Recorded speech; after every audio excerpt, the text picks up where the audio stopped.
Depuis le 11 septembre, l'Amérique semble figée dans la guerre contre le terrorisme. On pourrait croire que l'horizon diplomatique américain s'arrête dans les faubourgs de Bagdad ou de Kaboul. Mais pendant que l'on communie sur les vestiges du World Trade Center, le pays se prépare en secret à un nouveau conflit. Une guerre non déclarée, mais qui occupe la première place sur les rapports des agences de renseignement et de la Maison-Blanche. Avant Al-Qaïda, avant le bourbier irakien. La menace chinoise, la nouvelle guerre de l'Amérique.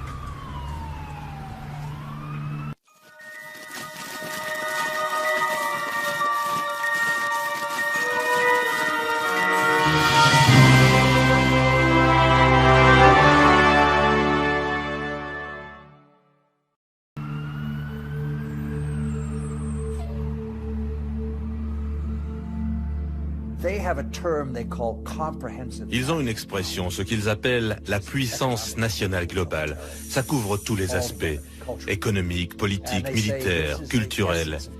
Et ils disent, c'est l'essence même de la Chine. C'est le temps pour la Chine de se lever, l'époque de la Chine est arrivée, c'est le retour de la dynastie Tang.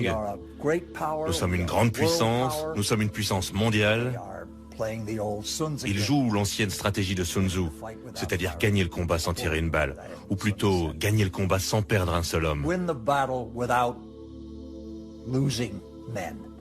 C'est la meilleure façon de gagner le combat. Et ils sont très imprégnés par ça, mais ils ont envie de se battre.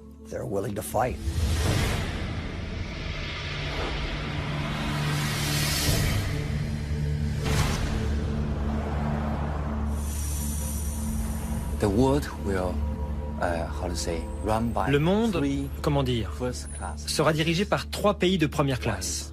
Le premier, ce sont les USA, les États-Unis d'Amérique. Le deuxième, ce sont les USE, les États-Unis d'Europe. Et ensuite, c'est la Grande Chine. À l'heure actuelle, je pense que la possibilité de voir les États-Unis d'Europe comme une grande puissance est très mince. Mais que les États-Unis resteront au top, ça c'est certain. La Grande Chine, c'est assez probable. Donc j'ai tendance à croire que les rapports sino-américains, ce sera la relation bilatérale la plus importante dans les prochaines années. Et que c'est cette relation qui décidera des relations internationales au XXIe siècle. Si ces rapports bilatéraux sont orientés à l'affrontement, alors le XXIe siècle entier sera un siècle d'affrontement.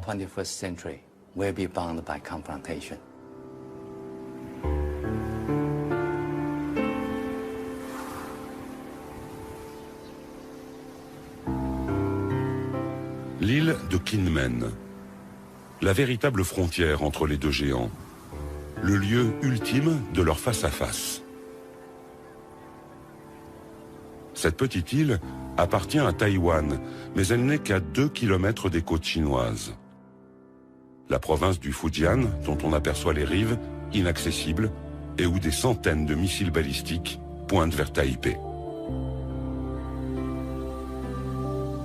24 heures sur 24, on observe ici depuis 60 ans la Chine communiste. L'île, régulièrement menacée par Pékin, a subi des milliers de bombardements. Elle n'a jamais cédé. L'Amérique a fait passer un message à Pékin. La chute de Kinmen serait le début d'un affrontement direct. Nous sommes dans le détroit de Taïwan. C'est ici qu'un affrontement militaire pourrait un jour commencer.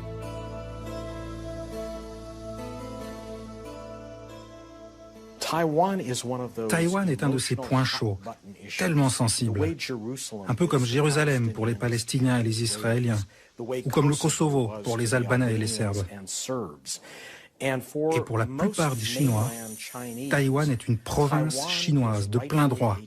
C'est un territoire dont ils sont persuadés qu'il a été volé par le Japon au moment de la guerre de 1895 et dont les États-Unis ont empêché la réunification au début de la guerre froide à cause de leur opposition au communisme.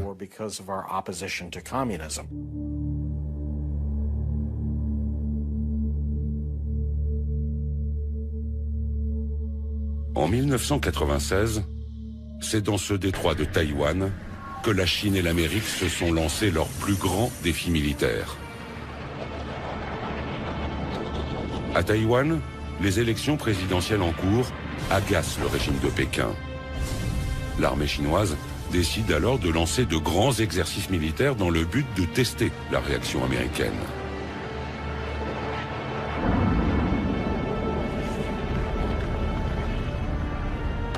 Après quelques jours de démonstration de force chinoise, Washington déploie 2 porte-avions. C'est le premier face-à-face entre les 2 pays. Pendant quelques jours, la tension est extrême entre ces 2 puissances nucléaires.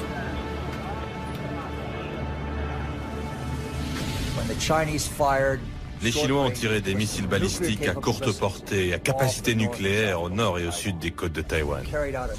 Ils ont effectué ce qu'on appelle un grand parcours au tir réel. Et le président Jiang Zemin était là. Ils utilisaient un langage très belliqueux. Et c'est là que nous avons envoyé un groupe de combat sur le littoral est.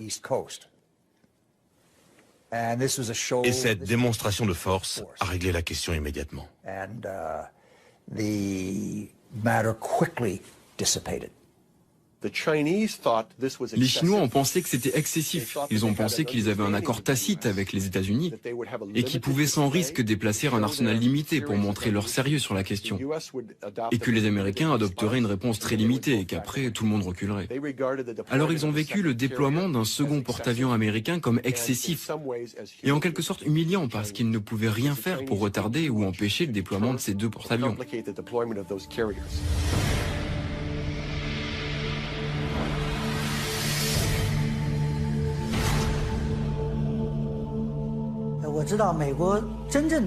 Je connais bien cette histoire et je peux vous dire que la réalité est assez éloignée de la propagande américaine.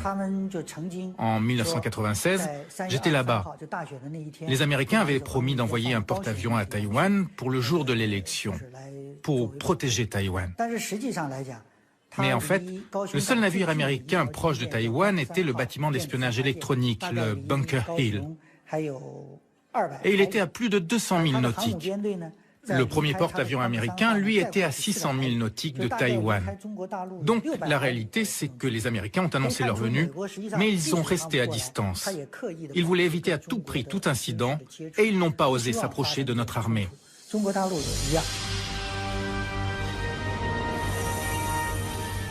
Même si les Américains n'ont pas pris beaucoup de risques, aux yeux du monde, ils ont réaffirmé un principe intangible de leur politique. Ils soutiennent Taïwan. Et ils continueront malgré le développement de la puissance chinoise.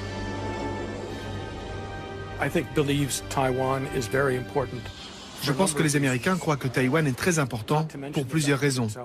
Sans parler du fait qu'il s'agit de notre 8e plus grand partenaire commercial et de notre 6e plus grand marché pour les produits agricoles. C'est l'une des sources de semi-conducteurs de haute technologie. C'est très important pour l'Amérique. Même s'ils sont importés aux États-Unis via la Chine, ils sont fabriqués à Taïwan. Mais cela, bien sûr, n'est pas la seule raison. Je pense que la vraie raison, c'est que l'Amérique a une responsabilité envers Taïwan. C'est parce que Taïwan est une démocratie. C'est même la démocratie la plus vivante et la plus dynamique dans toute l'Asie de l'Est. Et c'est une démocratie qui est le fruit d'une pression du gouvernement américain. D'abord du Congrès, après 40 ans d'un régime très autoritaire venu du continent chinois.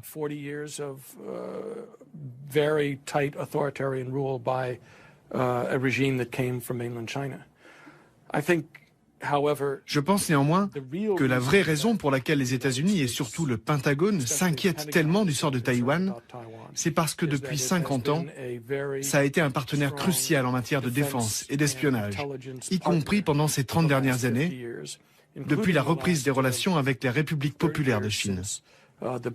Nous avons gardé une très forte coopération de défense et d'espionnage avec Taïwan. Strong intelligence collection relationship with Taiwan. Je dirais que les États-Unis ont un engagement historique envers Taïwan. Ça remonte à la Deuxième Guerre mondiale. Nous étions là. Et on cherchait une puissante démocratie chinoise unifiée. Eh bien, on en a eu les 2/3. On a eu une Chine puissante et unifiée, mais pas démocratique. Maintenant, on appelle la Chine un partenaire responsable. Eh bien, nous en avons la moitié. Nous avons un partenaire, mais pas responsable. Les États-Unis ont une obligation légale et morale envers Taïwan. Nous ne pouvons pas rester sans rien faire et accepter une invasion par ce que nous considérons comme une puissance communiste autoritaire. C'est pas possible.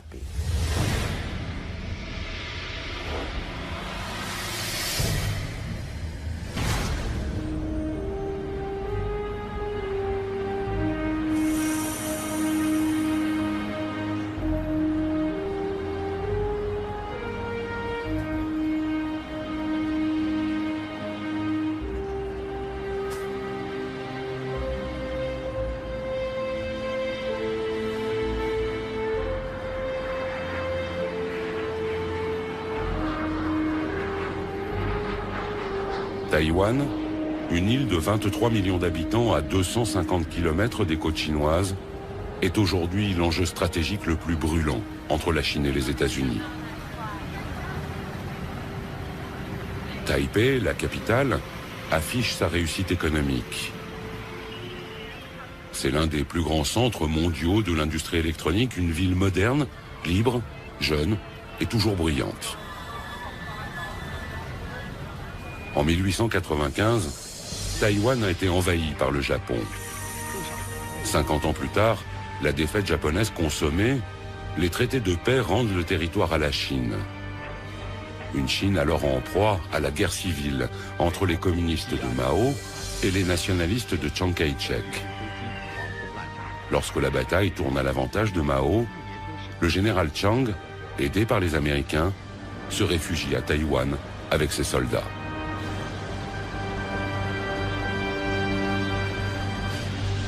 Depuis, deux gouvernements chinois cohabitent. À Pékin, le régime communiste, qui contrôle tout le continent. À Taipei, le régime nationaliste, devenu petit à petit une démocratie, qui s'appelle République de Chine, mais qui ne contrôle que Taïwan. Officiellement, ces deux gouvernements affirment être les représentants légitimes de tous les Chinois.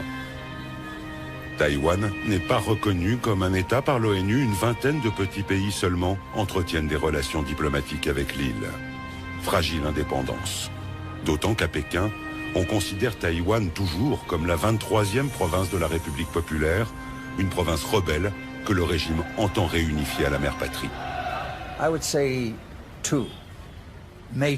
Je dirais qu'il y a deux motivations principales. Il y en a beaucoup d'autres, mais deux sont majeures. La première, c'est la fierté nationale, l'unification de la Chine. Ils y sont très attachés. Et c'est une force émotionnelle qui imprègne toute la Chine. Et vous ne pouvez pas la négliger, c'est sérieux, c'est puissant. La deuxième motivation est stratégique. Ils savent à travers l'histoire que si Taïwan est entre des mains hostiles, alors la Chine est directement menacée. Si vous tournez le globe terrestre, et si vous êtes le commandant en chef de la marine chinoise, vous verrez que le seul moyen de protéger votre littoral, c'est d'étendre votre force de protection au-delà de votre territoire. Pourquoi ai-je besoin de faire cela? Parce que les centres économiques, financiers, intellectuels, industriels de la Chine sont tous aujourd'hui sur la bande côtière. Donc la mission de la marine est d'assurer que personne ne menace cette zone pour que l'on puisse continuer à prospérer. Pour sortir de là, vous avez une grosse pierre, juste là. Vous pouvez aller ailleurs, mais il y a un obstacle. Une pierre qui bloque votre chemin, c'est Taïwan. Taïwan vit désormais au rythme des échéances électorales qui pourraient transformer son exécutif et des crises boursières qui mettent en danger son économie. Pékin a cependant compris que quel que soit le climat sur l'île nationaliste, surtout quand il est favorable à un rapprochement politique, il ne faut pas changer de stratégie. Imperturbable, Le régime communiste continue donc d'un côté à offrir aux Taïwanais des conditions très privilégiées pour mener à bien leurs affaires sur le continent. De l'autre, il réitère régulièrement ses menaces militaires. Si les Taïwanais expriment trop librement un besoin d'indépendance, ils vont devoir se battre.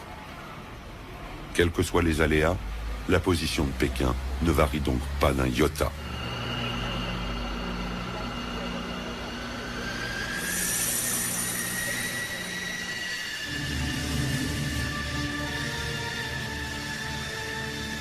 Une autoroute au milieu de l'île de Taïwan. En quelques minutes, elle a été transformée en piste d'atterrissage.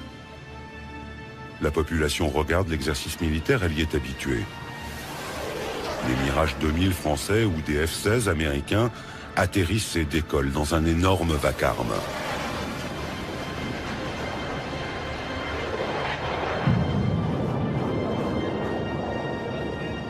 Face à l'incertitude du soutien américain, Taïwan organise sa propre défense. On sait ici que les aéroports seront les premiers visés. Les stratèges des deux côtés du détroit affirment que la guerre sera d'abord une bataille aérienne.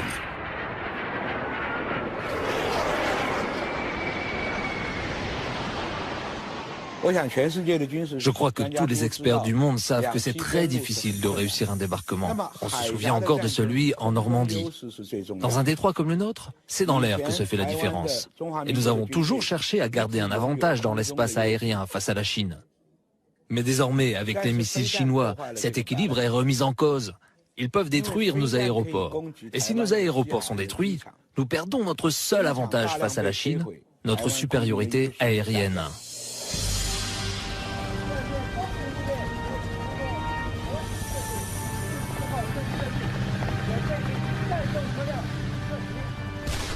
Les forces taïwanaises se concentrent donc dans l'armée de l'air, mais aussi dans les forces spéciales terrestres. Elles s'entraînent pour faire face à l'armée populaire de libération chinoise. En cas de conflit, on s'attend sur l'île au parachutage de troupes d'élite venues du continent pour attaquer les cibles stratégiques taïwanaises. Chaque Taïwanais est conscient que si la guerre éclate, c'est Taïwan qui va prendre les premières balles.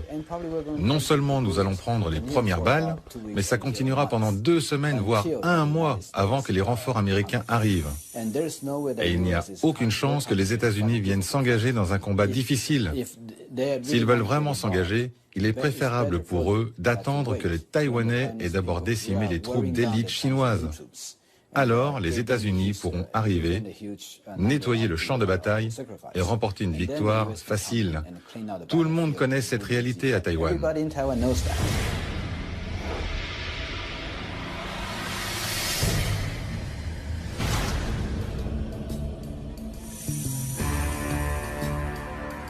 À Washington, on réfléchit tous les jours sur le scénario du prochain affrontement. On sait que la puissance militaire chinoise a considérablement progressé. Mais le Pentagone garde le mystère sur ses intentions en cas de nouvelle crise taïwanaise. Le soutien américain à Taïwan n'est pas automatique et il ne l'a jamais été. Les États-Unis ont toujours gardé la même politique ambiguë dans laquelle ni Pékin ni Taïwan ne peuvent savoir quelle sera la réponse américaine dans certaines circonstances.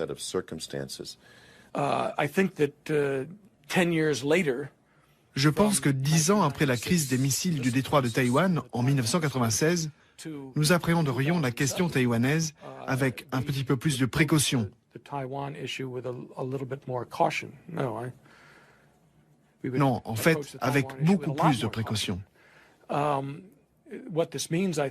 Ce que cela veut dire, je pense que nous effectuerions probablement un pont aérien vers Taïwan et que nous enverrions un contingent militaire à Taïwan plutôt que de prendre le risque d'exposer à nouveau nos porte-avions.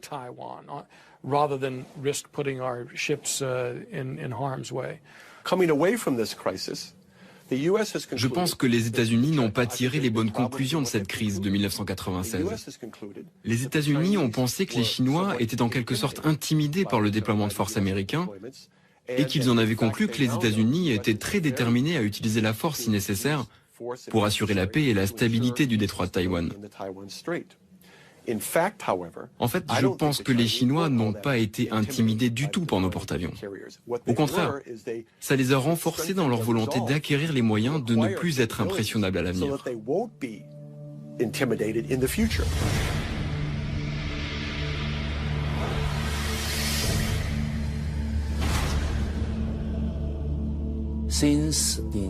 Depuis 1996, c'est-à-dire depuis la confrontation entre la Chine et les États-Unis dans le détroit de Taïwan, je pense que la modernisation de l'armée chinoise s'est accélérée. Et nous voyons, comme le monde entier, les progrès réalisés. Maintenant, la Chine possède le J-10. C'est un avion de combat de la 3e génération. Ce qui fait de la Chine le 3e pays indépendant à produire des chasseurs de 3e génération. Je pense que c'est un signal fort en direction des États-Unis pour montrer l'avancée de la modernisation militaire chinoise.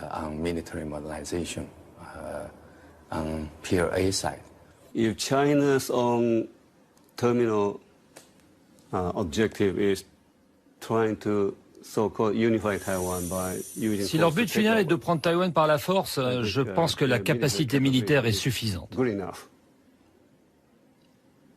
But I don't see that. Mais selon moi, ce n'est pas leur but. Car ils augmentent leur budget militaire depuis des décennies, presque chaque année avec un pourcentage à 2 chiffres. Et leur budget n'est pas transparent. On peut estimer qu'en réalité, les chiffres sont 2 voire 3 fois plus élevés que les budgets qu'ils publient. The current budget that they made it public. So why they are doing it? Alors pourquoi font-ils ça? Ils essaient même de montrer qu'ils ont la capacité de détruire des satellites dans l'espace. The satellite circling around in space. Why they did it? Et pourquoi font-ils ça? Parce qu'ils veulent montrer au monde entier qu'ils sont capables de devenir un jour la superpuissance capable de dominer même les États-Unis. United States.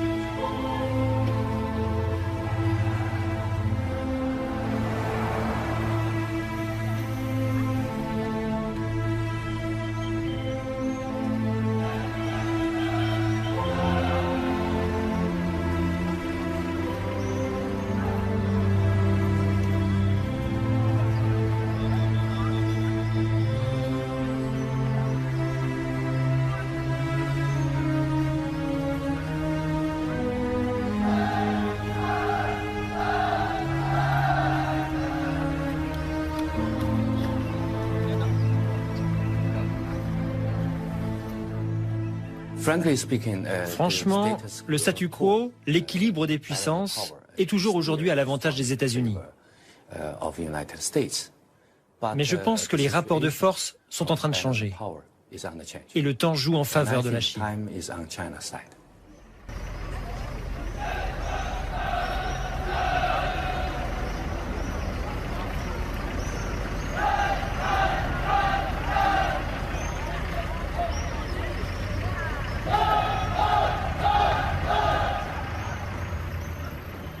Depuis la crise de 1996, les États-Unis et la Chine ont eu souvent l'occasion de tester leurs déterminations respectives. De petits conflits, parfois publics, parfois secrets, qu'il faut lire aujourd'hui comme les traces de la programmation de l'affrontement entre les deux puissances. Le 7 mai 1999, en pleine guerre du Kosovo, l'OTAN bombarde l'ambassade de Chine à Belgrade. 3 morts parmi les Chinois présents. Erreur militaire, affirme l'organisation, la CIA aurait fourni de mauvaises cartes. Provocation, ripostent les Chinois, qui organisent des manifestations de masse devant les missions diplomatiques américaines.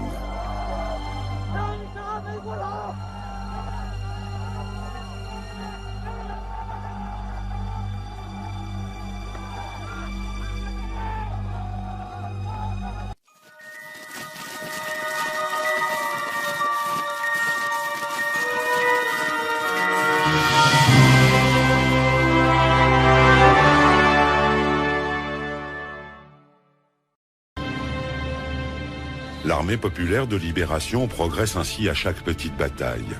Elle analyse toutes les techniques et les stratégies américaines. C'est presque une obsession à Pékin. Le développement militaire chinois est entièrement tourné vers une confrontation avec les États-Unis. En 1996, la Chine a compris que les porte-avions étaient la principale menace. Elle a donc cherché à développer des armes pour les contrer. Il y a plusieurs choses que les Chinois ont fait au cours des dernières années pour améliorer leur potentiel. Par exemple, ils ont construit un grand nombre de sous-marins, des sous-marins diesel, plus sophistiqués. Et contrairement à ce que beaucoup de gens pensent, beaucoup de sous-marins diesel sont plus silencieux que certains sous-marins nucléaires. Ils sont très difficiles à repérer. Les Chinois ont développé un grand nombre de ces nouveaux types de sous-marins diesel. Ils ont aussi mis au point de nouveaux navires de guerre de surface. Ces deux compétences peuvent avoir des conséquences concrètes sur la situation taïwanaise. Et les Chinois ont aussi fait patrouiller des sous-marins dans certaines circonstances, bien au-delà de Taïwan. Ils les ont déployés autour de Guam, qui est maintenant en train de devenir une zone de présence militaire américaine accrue dans le Pacifique. Ils ont montré en faisant ça qu'ils ont la capacité de déployer des sous-marins en eau très profonde, très loin de leur base. Et c'est devenu une préoccupation pour n'importe quel commandant américain qui souhaite envoyer un groupe aéronaval près de Taïwan. Le 26 octobre dernier, notre porte-avions, le Kitty Hawk, était dans les environs d'Okinawa. Et tout d'un coup, on a vu émerger au milieu du groupe aéronaval un sous-marin chinois très moderne que personne n'avait vu ni détecté. Il a fait surface à quelques milles nautiques à peine du Kitty Hawk.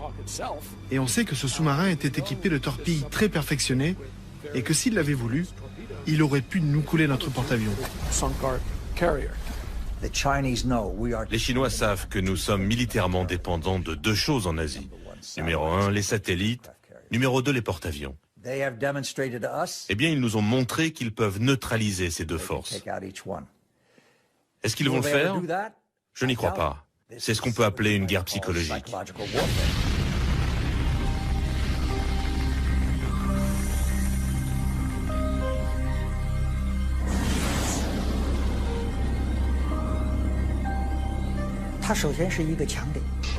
Les satellites, c'est un point fort américain.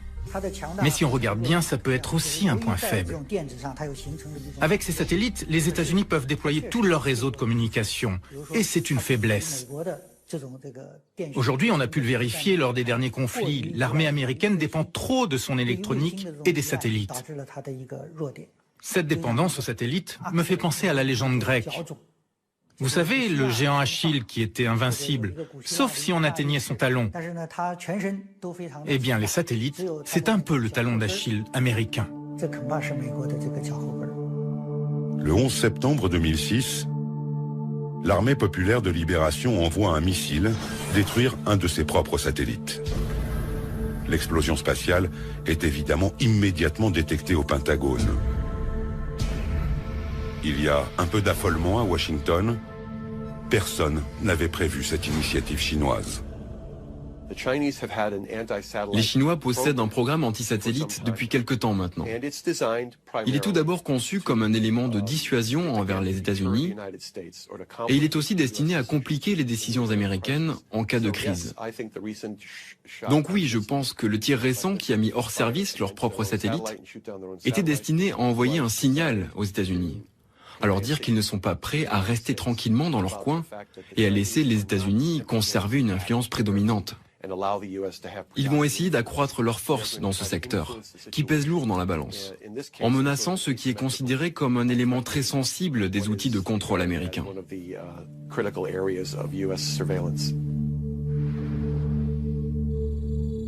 L'armée chinoise a aussi développé un autre système pour aveugler les satellites américains.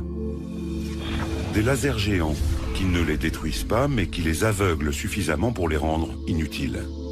Ça n'est pas de la science-fiction, mais une technologie déjà en service.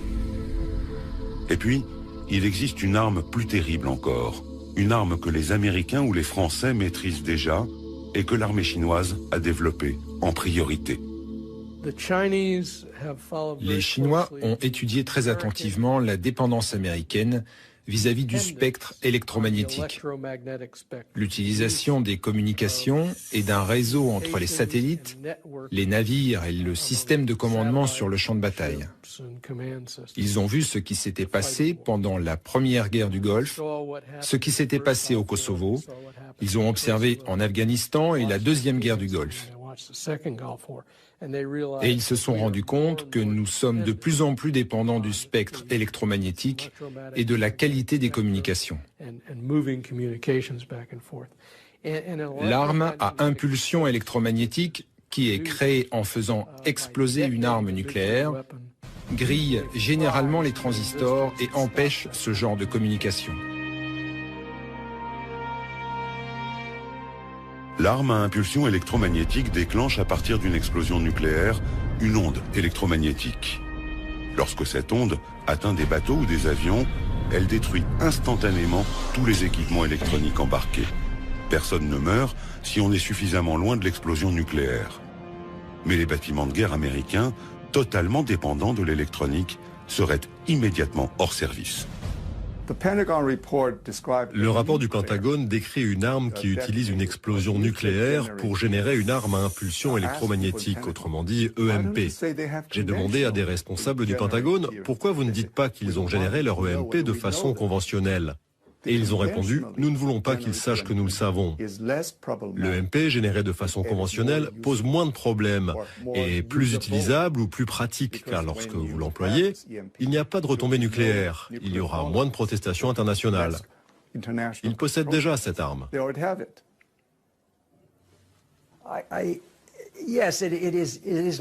Oui, c'est comme abattre un satellite, faire apparaître un sous-marin près d'un porte-avions, le crash de l'EP3 à Hainan. Ils nous disent, vous voyez, on parle de business là, vous devez faire attention à ce que l'on fait. Nous publions les hausses de notre budget militaire parce que l'on met en œuvre une défense forte contre vous.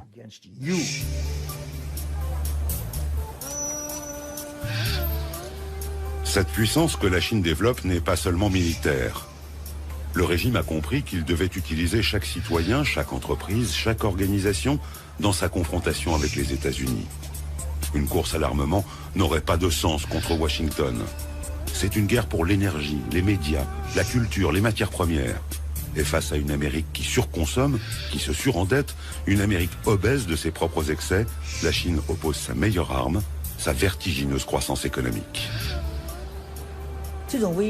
La nouvelle menace, ce n'est pas la menace militaire classique, l'affrontement direct d'un pays contre un autre.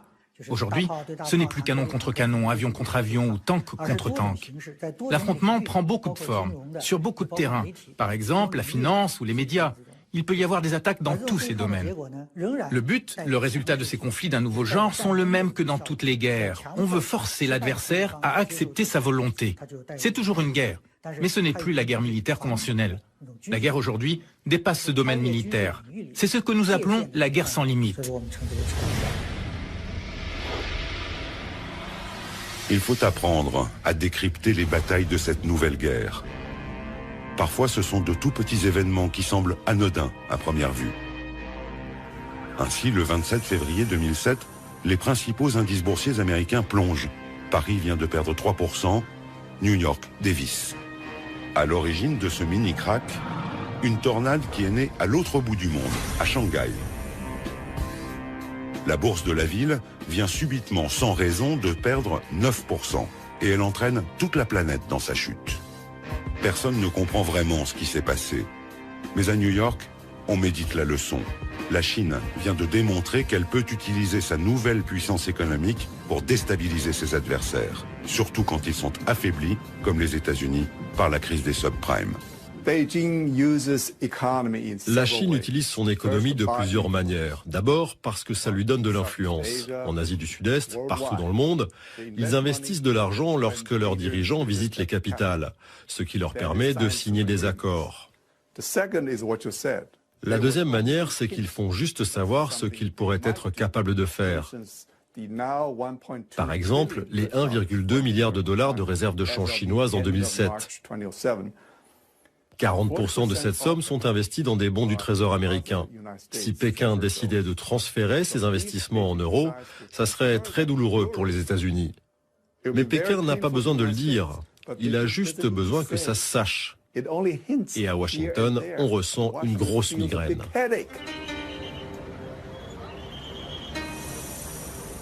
La Chine et l'Amérique multiplient ainsi les champs de bataille. La contrefaçon des DVD d'Hollywood, le rappel des jouets chinois par des constructeurs américains, la réception du Dalai Lama à Washington, le rachat par Pékin de compagnies pétrolières. Des centaines de conflits. La Chine et l'Amérique pensent qu'ils doivent dominer pour survivre. Les États-Unis consomment à eux seuls plus de 35% de toute la consommation mondiale. C'est 8 fois plus que ce qu'ils représentent dans le monde par leur population. Alors bien sûr, ils adorent cette position en tant que seule superpuissance. Ils peuvent accéder à de nouvelles ressources. Alors tous les partis politiques américains soutiennent la même politique étrangère. Les États-Unis doivent demeurer le seul leader mondial. Et ils restent sur leur garde face à tout pays, quel que soit le nom de ce pays. La Chine, la France, la Russie, l'Allemagne, l'Inde, le Brésil, le pays qui viendra menacer leur domination sera pour eux un problème.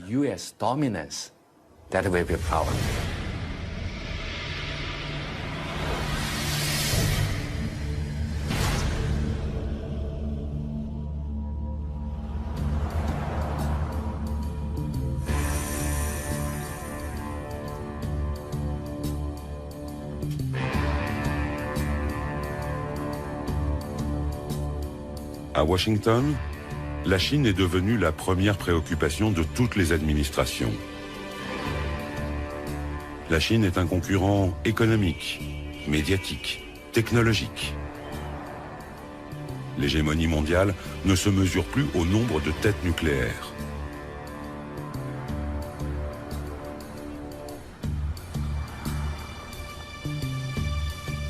Au Congrès, on a même installé une commission permanente d'enquête unique en son genre, chargée d'étudier les défis économiques et de sécurité posés par la Chine.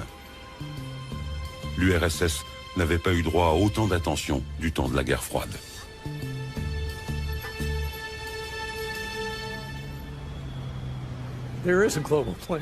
Il y a un projet global de la part de la Chine.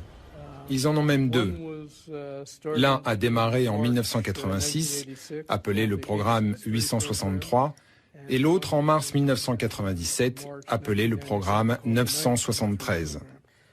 Le premier, le programme 863, appelé aussi Opération Torche, était conçu pour repérer et rapporter à la Chine des technologies à double usage.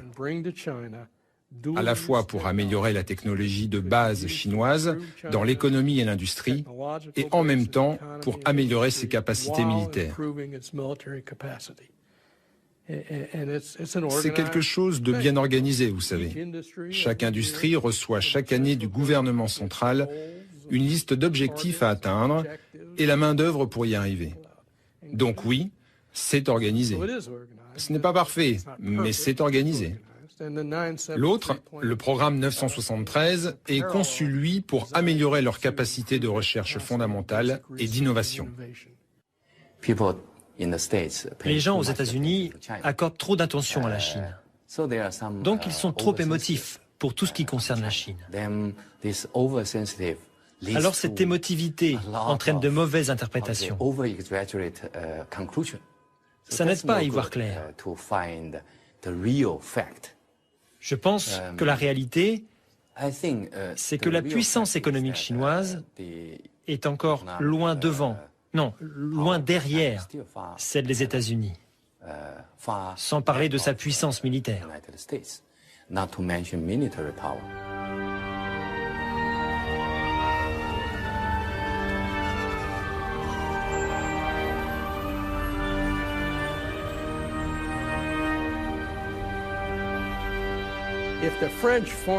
Si les services secrets français approchent un étudiant et lui demandent « Quand tu seras dans telle ou telle université aux États-Unis, On veut que tu ailles dans des laboratoires et que tu récupères des informations.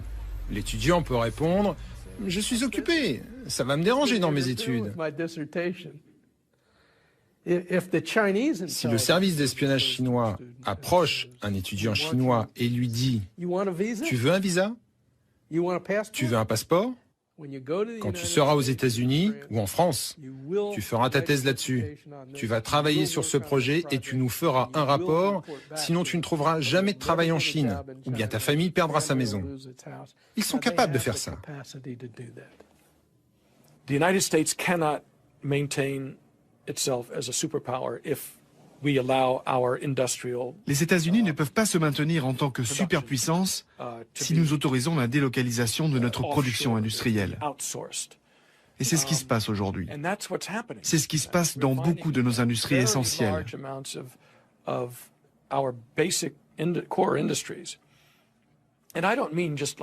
je ne parle pas simplement de l'acier. L'acier en fait partie, comme le cuivre. Vous savez, toutes ces ressources fondamentales. Mais aussi les secteurs comme les semi-conducteurs. Quand on sait que notre industrie de semi-conducteurs est passée de 12 usines de fabrication de haute technologie à 3, car de plus en plus sont fabriquées à Taïwan et au Japon, non, pas au Japon, à Taïwan et en Corée du Sud, et jusqu'en Chine. Si on autorise notre haute technologie comme l'électronique la plus pointue, la science, la recherche et développement à être délocalisée en Chine, alors on ne peut pas survivre en tant que superpuissance. We can't survive as a superpower.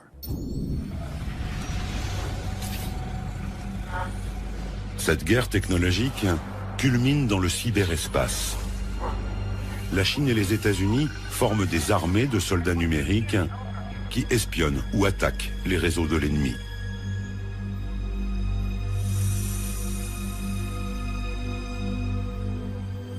En mars 2006, le département d'État, le ministère des Affaires étrangères à Washington, décide d'acheter 16 000 ordinateurs de la marque chinoise Lenovo, qui vient juste de racheter IBM. Une partie de ces ordinateurs sont destinés à des réseaux où circulent des informations secret défense.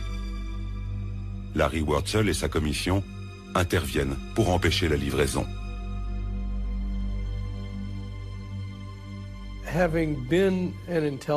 J'ai été un officier des services secrets pendant longtemps, 25 ans dans l'espionnage militaire. J'ai travaillé une bonne partie de ce temps dans le contre-espionnage, dans l'espionnage des transmissions et des communications. Donc je sais, je peux dire que c'est techniquement possible d'implanter des logiciels ou même des éléments matériels dans un ordinateur pour permettre à quelqu'un l'accès à un réseau entier.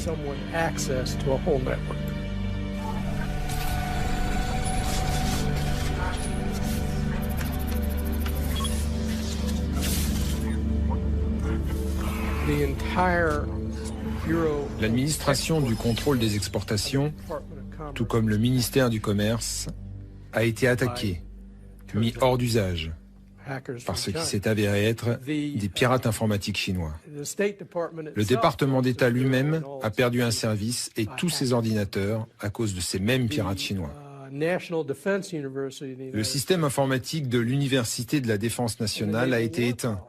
Et l'Université de la Marine a dû elle aussi arrêter son système informatique. D'autres réseaux informatiques du gouvernement ont été attaqués. Le général Cartwright, le commandant du centre de stratégie, a récemment témoigné devant le Congrès à ce propos. Donc je savais tout ce qui se passait et je sais encore ce qui se passe. On l'a appris grâce à cette commission parce que nous avons accès aux informations confidentielles. Je peux juste dire que dans beaucoup de cas, les États-Unis savent que ces attaques viennent de la Chine et savent qu'elles viennent même d'organisations spécifiques en Chine. Mais je ne peux pas divulguer d'autres détails.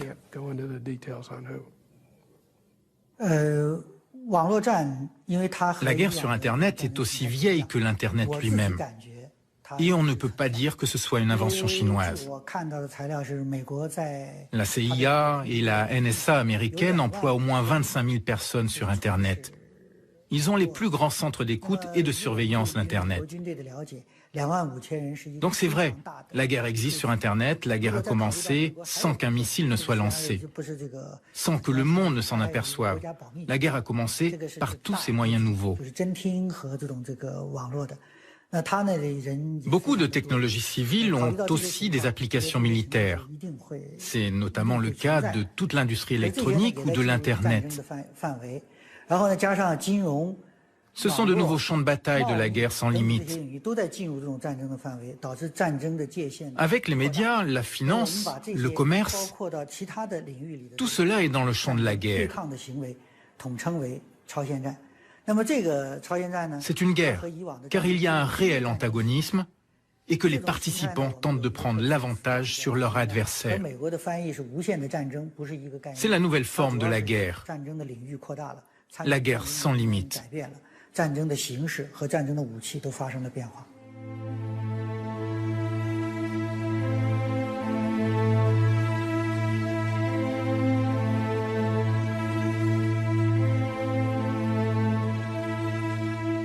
Cette guerre sans fin a déjà commencé.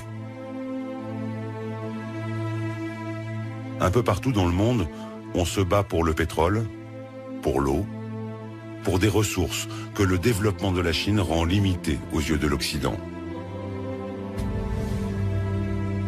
L'Amérique utilise sa domination militaire pour asseoir sa puissance et garantir ses approvisionnements. La Chine propose une stratégie asymétrique. Elle cherche les points faibles de son adversaire. Cette guerre se manifeste désormais partout dans le monde.